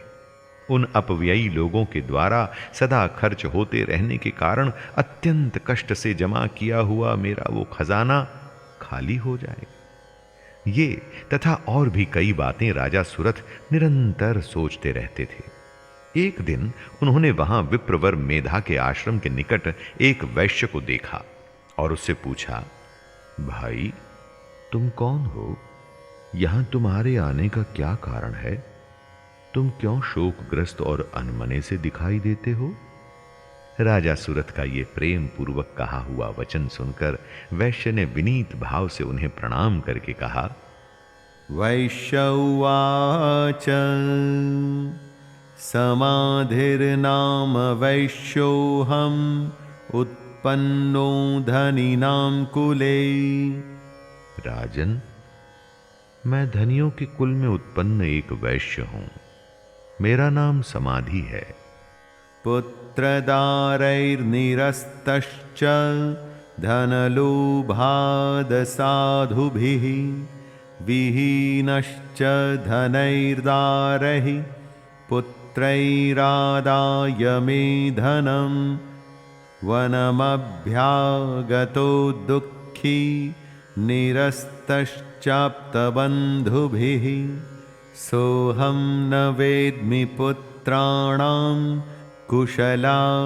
कुशलात्मिकां प्रवृत्तिं स्वजनानां च दाराणां चात्र संस्थितः किं नु तेषां ग्रहे क्षेमं किं नु साम्प्रतम्। मेरे दुष्ट स्त्री पुत्रों ने धन के लोभ से मुझे घर से बाहर निकाल दिया है। मैं इस समय धन, स्त्री और पुत्रों से वंचित हूं। मेरे विश्वसनीय बंधुओं ने मेरा ही धन लेकर मुझे दूर कर दिया है। इसलिए दुखी होकर मैं वन में चला आया हूं। यहां रहकर मैं इस बात को नहीं जानता कि मेरे पुत्रों की, स्त्री की और स्वजनों की कुशल है या नहीं। इस समय घर में वे कुशल से रहते हैं अथवा उन्हें कोई कष्ट है। कथं ते किं नु सद्वृत्ता दुर्वृत्ताः किं नु मे सुताः। वे मेरे पुत्र कैसे हैं? क्या वे सदाचारी हैं अथवा दुराचारी हो गए हैं? राजोवाच राजा ने पूछा, यैर्निरस्तो भवान् लुब्धैः पुत्रदारादिभिर्धनैः तेषु किं भवतः स्नेहम् अनुबध्नाति मानसम्। जिन लोभी स्त्री पुत्र आदि ने धन के कारण तुम्हें घर से निकाल दिया, उनके प्रति तुम्हारे चित्त में इतना स्नेह का बंधन क्यों है? वैश्य उवाच वैश्य बोला, एवमेतद्यथा प्राह भवानस्मद्गतं वचः। आप मेरे विषय में जैसी बात कहते हैं वह सब ठीक है। किं करोमि न बध्नाति मम निष्ठुरतां मनः यः सन्तज्य पितृस्नेहं धनलुब्धैर्निराकृतः पतिस्वजन हार्दं च हार्दितेष्वेव मे मनः किमेतन्नाभिजानामि जानन्नपि महामते यत्प्रेम प्रवणं चित्तं विगुणेष्वपि बन्धुषु तेषां कृते मे निःश्वासो दौर्मनस्यञ्च जायते। किंतु क्या करूं, मेरा मन निष्ठुरता नहीं धारण करता। जिन्होंने धन के लोभ में पड़कर पिता के प्रति स्नेह, पति के प्रति प्रेम तथा आत्मीय जन के प्रति अनुराग को तिलांजलि दे मुझे घर से निकाल दिया है, उन्हीं के प्रति मेरे हृदय में इतना स्नेह है। महामते, गुणहीन बंधुओं के प्रति भी जो मेरा चित्त इस प्रकार प्रेम मग्न हो रहा है, ये क्या है? इस बात को मैं जानकर भी नहीं जान पाता। उनके लिए मैं लंबी सांसें ले रहा हूं और मेरा हृदय अत्यंत दुखित हो रहा है। करोमि किं यन्न मनस्तेष्वप्रीतिषु निष्ठुरम्। उन लोगों में प्रेम का सर्वथा अभाव है, तो भी उनके प्रति जो मेरा मन निष्ठुर नहीं हो पाता, इसके लिए क्या करूं? मार्कंडेय उवाच मार्कंडेय जी कहते हैं, ततस्तौ सहितौ विप्र तं मुनिं समुपस्थितौ समाधिर्नाम वैश्योऽसौ स च पार्थिवसत्तमः कृत्वा तु तौ यथानन्यायं यथार्हं तेन संविदम् उपविष्टौ कथाः काश्चित् चक्रतुर्वैश्यपार्थिवौ। ब्राह्मण, तदनंतर राजाओं में श्रेष्ठ सुरथ और वह समाधि नामक वैश्य दोनों साथ साथ मेधा मुनि की सेवा में उपस्थित हुए और उनके साथ यथा योग्य न्यायानुकूल विनय पूर्ण बर्ताव करके बैठे। तत्पश्चात वैश्य और राजा ने कुछ वार्तालाप आरंभ किया। राजोवाच राजा ने कहा, भगवन्स्त्वामहं प्रष्टुम् इच्छाम्येकं वदस्व तत्। भगवान, मैं आपसे एक बात पूछना चाहता हूं, उसे बताइए। दुःखाय यन्मे मनसः स्वच्चित्ताय ततां विना मम त्वं गतराजस्य राज्यांगेष्वखिलेष्वपि। मेरा चित्त अपने अधीन न होने के कारण वह बात मेरे मन को बहुत दुख देती है। जो राज्य मेरे हाथ से चला गया है उसमें और उसके संपूर्ण अंगों में मेरी ममता बनी हुई है। जानतोऽपि यथाज्ञस्य किमेतन्मुनि सत्तमं अयं च निकृतः पुत्रैर्दारैर्भृत्यैस्तथोञ्झितः। मुनिश्रेष्ठ ये जानते हुए भी कि अब वो मेरा नहीं है, अज्ञानी की भांति मुझे उसके लिए दुख होता है। यह क्या है? इधर यह वैश्य भी घर से अपमानित होकर आया है, इसके पुत्र स्त्री और भृत्यों ने इसे छोड़ दिया है। स्वजनेन च सन्त्यक्तस् तेषु हार्दी तथाप्यते एवमेष तथाहं च द्वावप्यन्त्यन्तदुःखितौ। स्वजनों ने भी इसका परित्याग कर दिया है, तो भी यह उनके प्रति अत्यंत हार्दिक स्नेह रखता है। इस प्रकार ये तथा मैं दोनों ही बहुत दुखी हैं। दृष्टदोषेऽपि विषये मम त्वाकृष्टमानसौ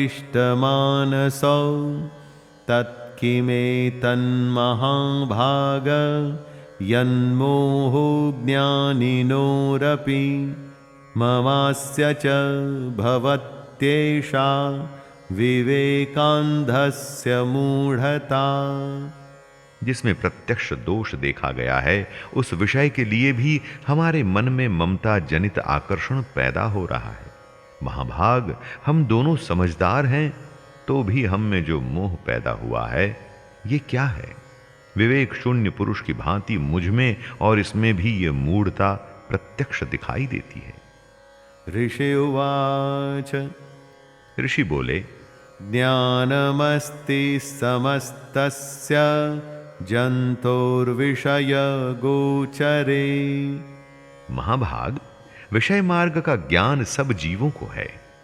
विषयश्च महाभाग याति चैवं पृथक् पृथक् दिवान्धाः प्राणिनः केचिद् रात्रावन्धास्तथा परे। इसी प्रकार विषय भी सबके लिए अलग अलग हैं। कुछ प्राणी दिन में नहीं देखते और दूसरे रात में ही नहीं देखते। केचिद्दिवा तथा रात्रौ प्राणिनस्तुल्यदृष्टयः ज्ञानिनो मनुजः सत्यं किन्तु ते नहि केवलम्। तथा कुछ जीव ऐसे हैं जो दिन और रात्रि में भी बराबर ही देखते हैं। ये ठीक है कि मनुष्य समझदार होते हैं, किंतु केवल वे ही ऐसे नहीं होते। यतो हि ज्ञानिनः सर्वे पशुपक्षी मृगादयः ज्ञानं च तन्मनुष्याणां यत्तेषां मृगपक्षिणां। पशु, पक्षी और मृग आदि सभी प्राणी समझदार होते हैं। मनुष्यों की समझ भी वैसी ही होती है जैसी उन मृग और पक्षियों की होती है। मनुष्याणां च यत्तेषां तुल्यमन्यत्तथोभयोः ज्ञानेऽपि सति पश्यैतान् पतङ्गाञ्छावचञ्चुषुः कणमोक्षादृतान्मोहात् पीड्यमानानपि क्षुधा मानुषा मनुजव्याघ्र साभिलाषाः सुतान् प्रति लोभात् प्रत्युपकाराय नन्वेतान् किं न पश्यसि तथापि ममतावर्ते मोहगर्ते निपातितः महामाया प्रभावेण संसारस्थितिकारिणा तन्नात्र विस्मयः कार्यो योगनिद्रा जगत्पतेः महामाया हरिश्चैषा तया संहोयते जगत् ज्ञानिनामपि चेतांसि देवी भगवती हि सा बलादाकृष्य मोहाय महामाया प्रयच्छति तया विसृज्यते विश्वं जगदेतच्चराचरं सैषा प्रसन्ना वरदा नृणां भवति मुक्तये सा विद्या परमा मुक्तैर्हेतुभूता सनातनी संसारबन्धहेतुश्च सैव सर्वेश्वरेश्वरी। तथा जैसी मनुष्यों की होती है वैसी ही उन मृग पक्षी आदि की भी होती है। ये तथा अन्य बातें भी प्रायः दोनों में समान ही हैं। समझ होने पर भी इन पक्षियों को तो देखो, वे स्वयं भूख से पीड़ित होते हुए भी मोहवश बच्चों की चोंच में कितने चाव से अन्न के दाने डाल रहे हैं। नरश्रेष्ठ, क्या तुम नहीं देखते कि ये मनुष्य समझदार होते हुए भी लोभवश अपने किए हुए उपकार का बदला पाने के लिए पुत्रों की अभिलाषा करते हैं? यद्यपि उन सब में समझ की कमी नहीं है, तथापि वे संसार की स्थिति अर्थात जन्म मरण की परंपरा बनाए रखने वाले भगवती महामाया के प्रभाव द्वारा ममतामय भंवर से युक्त मोह के गहरे गर्त में गिराए गए हैं। इसलिए इसमें आश्चर्य नहीं करना चाहिए। जगदीश्वर भगवान विष्णु की योग निद्रा रूपा जो भगवती महामाया है, उन्हीं से ये जगत मोहित हो रहा है। वे भगवती महामाया देवी ज्ञानियों के भी चित्त को बलपूर्वक खींचकर मोह में डाल देती हैं। वे ही इस संपूर्ण चराचर जगत की सृष्टि करती हैं तथा वे ही प्रसन्न होने पर मनुष्यों को मुक्ति के लिए वरदान देती हैं। वे ही परा विद्या, संसार बंधन और मोक्ष की हेतु भूता सनातनी देवी तथा संपूर्ण ईश्वरों की भी अधीश्वरी हैं। राजोवाच राजा ने पूछा, भगवन् का हि सा देवी महामायेति यां भवान् ब्रवीति कथमुत्पन्ना सा कर्मास्याश्च किं द्विज यत्प्रभावा च सा देवी यत्स्वरूपा यदुद्भवा तत्सर्वं श्रोतुमिच्छामि त्वत्तो ब्रह्मविदां वर। भगवान, जिन्हें आप महामाया कहते हैं, वे देवी कौन हैं? ब्रह्मन उनका आविर्भाव कैसे हुआ तथा उनके चरित्र कौन कौन हैं? ब्रह्मवेत्ताओं में श्रेष्ठ महर्षि, उन देवी का जैसा प्रभाव हो, जैसा स्वरूप हो और जिस प्रकार प्रादुर्भाव हुआ हो, वह सब मैं आपके मुख से सुनना चाहता हूं। ऋषिरुवाच ऋषि बोले, नित्यैव सा जगन्मूर्तिस्तया सर्वमिदं ततं तथापि तत्समुत्पत्तिर्बहुधा श्रूयतां मम देवानां कार्यसिद्ध्यर्थम् आविर्भवति सा यदा उत्पन्नेति तदा लोके सा नित्याप्यभिधीयते योगनिद्रां यदा विष्णुर्जगत्येकार्णवीकृते आस्तीर्यशेषमभजत्कल्पान्ते भगवान् प्रभुः तदा द्वावसुरौ घोरौ विख्यातौ मधुकैटभौ विष्णुकर्णमलोद्भूतौ हन्तुं ब्रह्माणमुद्यतौ सनाभिकमले विष्णुः स्थितो ब्रह्मा प्रजापतिः दृष्ट्वा तावसुरौ चोग्रौ प्रसुप्तं च जनार्दनं तुष्टावयोगनिद्रां तामेकाग्रहृदयस्थितः विबोधनार्थाय हरिनेत्रकृतालयां विश्वेश्वरीं जगद्धात्रीं स्थितिसंहारकारिणीं निद्रां भगवतीं विष्णुर्तुलां तेजसः प्रभुः। राजन, वास्तव में तो वे देवी नित्य स्वरूपा ही हैं। संपूर्ण जगत उन्हीं का रूप है तथा उन्होंने समस्त विश्व को व्याप्त कर रखा है। तथापि उनका प्राकट्य अनेक प्रकार से होता है, वह मुझसे सुनो। यद्यपि वे नित्य और अजन्मा हैं, तथापि जब देवताओं का कार्य सिद्ध करने के लिए प्रकट होती हैं, उस समय लोक में उत्पन्न हुई कहलाती हैं। कल्प के अंत में जब संपूर्ण जगत एकार्णव में निमग्न हो रहा था और सबके प्रभु भगवान विष्णु शेषनाग की शैया बिछाकर योग निद्रा का आश्रय ले सो रहे थे, उस समय उनके कानों के मैल से दो भयंकर असुर उत्पन्न हुए, जो मधु और कैटभ के नाम से विख्यात थे। वे दोनों ब्रह्मा जी का वध करने को तैयार हो गए। भगवान विष्णु के नाभि कमल में विराजमान प्रजापति ब्रह्मा जी ने जब उन दोनों भयानक असुरों को अपने पास आया और भगवान को सोया हुआ देखा, तब एकाग्र चित्त होकर उन्होंने भगवान विष्णु को जगाने के लिए उनके नेत्रों में निवास करने वाली योग निद्रा का स्तवन आरंभ किया, जो इस विश्व की अधीश्वरी, जगत को धारण करने वाली, संसार का पालन और संहार करने वाली तथा तेजः स्वरूप भगवान विष्णु की अनुपम शक्ति हैं। उन्हीं भगवती निद्रा देवी की भगवान ब्रह्मा स्तुति करने लगे।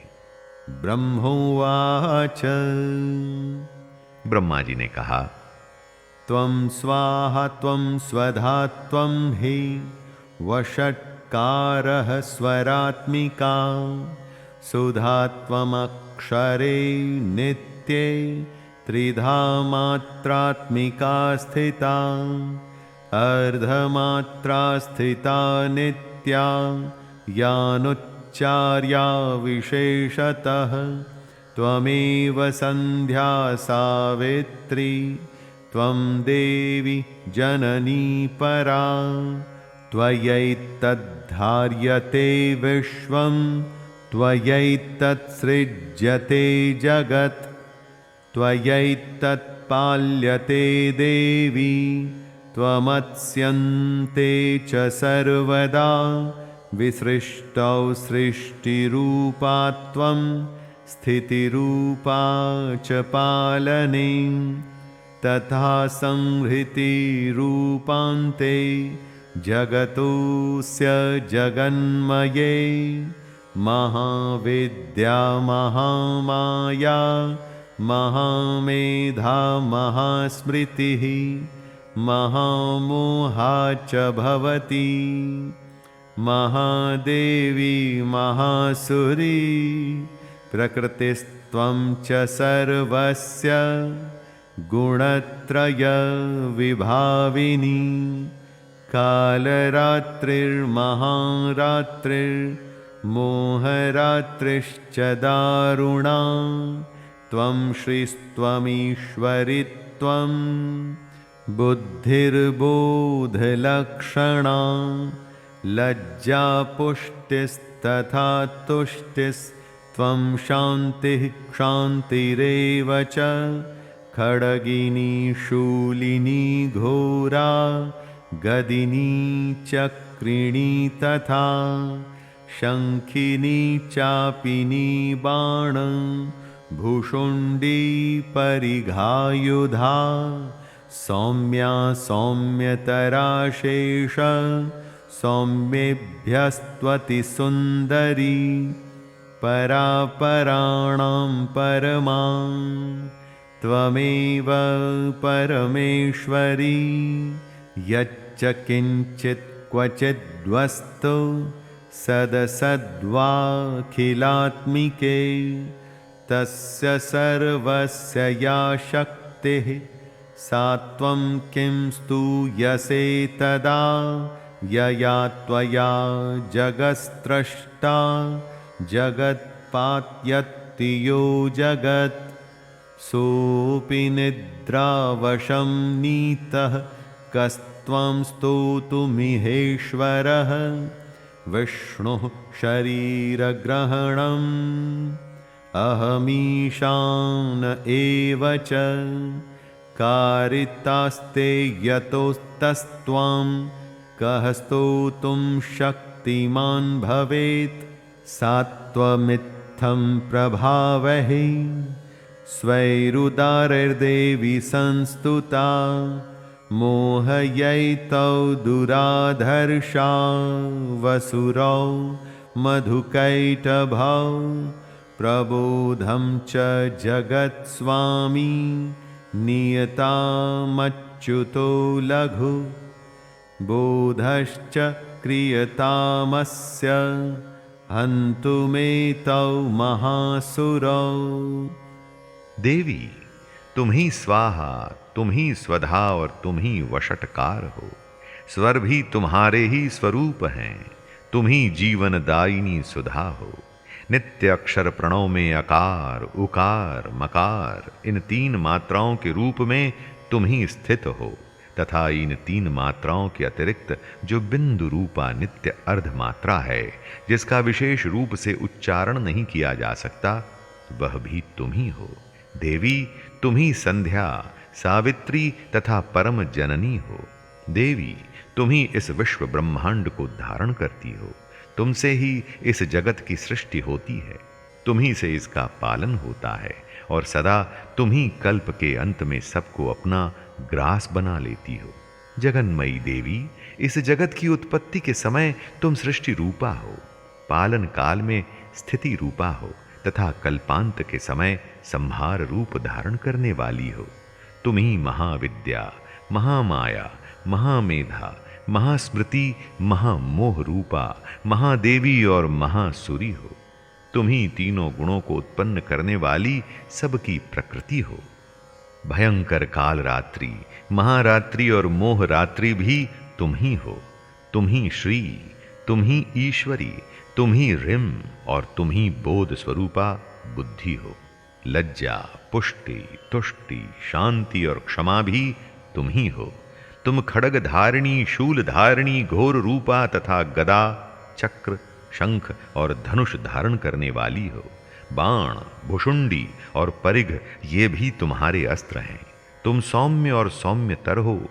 इतना ही नहीं, जितने भी सौम्य एवं सुंदर पदार्थ हैं उन सब की अपेक्षा तुम अत्यधिक सुंदरी हो।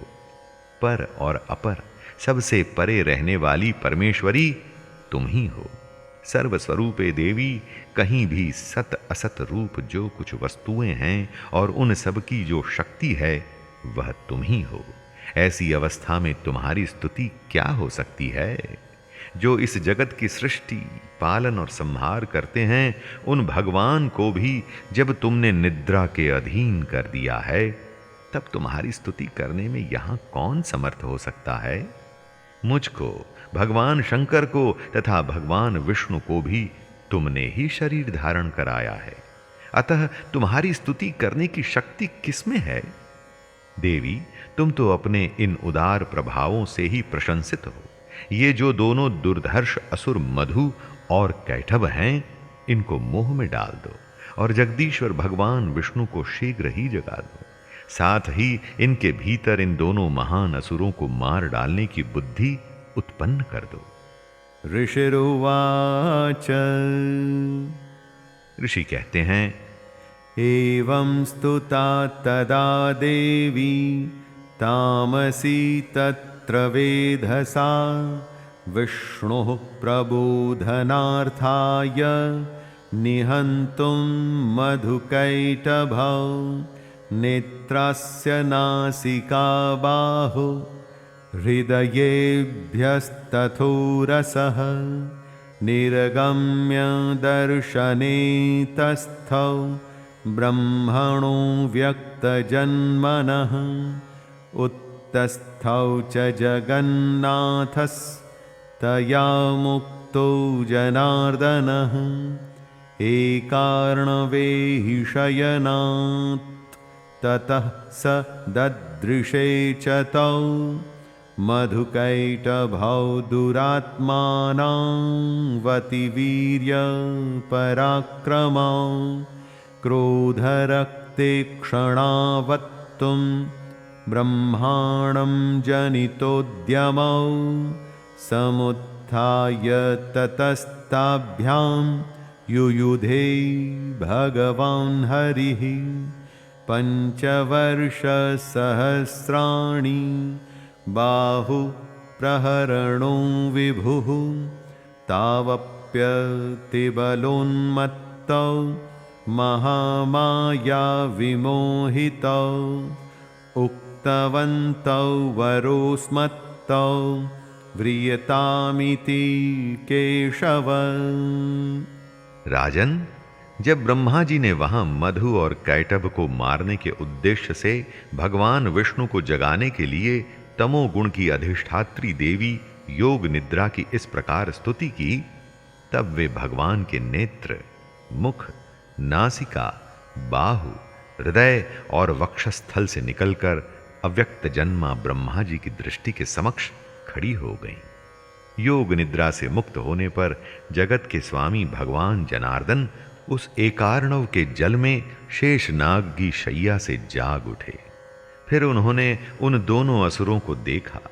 वे दुरात्मा मधु और कैटभ अत्यंत बलवान और पराक्रमी थे और क्रोध से लाल आंखें किए ब्रह्मा जी को खा जाने के लिए उद्योग कर रहे थे। तब भगवान श्री हरि ने उठकर उन दोनों के साथ 5000 वर्षों तक केवल बाहु युद्ध किया। वे दोनों भी अत्यंत बल के कारण उन्मत्त हो रहे थे। इधर महामाया ने भी उन्हें मोह में डाल रखा था। इसलिए वे भगवान विष्णु से कहने लगे, हम तुम्हारी वीरता से संतुष्ट हैं, तुम हम लोगों से कोई वर मांगो। श्री भगवानुवाच श्री भगवान बोले, भवेत्तामद्य मे तुष्टौ मम वध्यावुभावपि किमन्येन वरेणात्र एतावद्धि मम। यदि तुम दोनों मुझ पर प्रसन्न हो तो अब मेरे हाथ से मारे जाओ। बस इतना सा ही मैंने वर मांगा है, यहां दूसरे किसी वर से क्या लेना है। ऋषिरुवाच ऋषि कहते हैं, वंचिताभ्यामिति तदा सर्वमापोमयं जगत् विलोक्यताभ्यां गदितो भगवान् कमलेक्षणः आवां जहिन यत्रोर्वी सलिलेन परिप्लुता। इस प्रकार धोखे में आ जाने पर जब उन्होंने संपूर्ण जगत में जल ही जल देखा, तब कमल नयन भगवान से कहा, जहां पृथ्वी जल में डूबी हुई न हो, जहां सूखा स्थान हो, वहीं हमारा वध करो। ऋषिरुवाच ऋषि कहते हैं, तथेत्युक्त्वा भगवता शंखचक्र गदाभृता कृत्वा चक्रेण वैच्छिन्ने जघने शिरसि तयोः एवमेषा समुत्पन्ना ब्रह्मणा संस्तुता स्वयं प्रभावमस्या देवास्तु भूयः शृणु वदामि ते।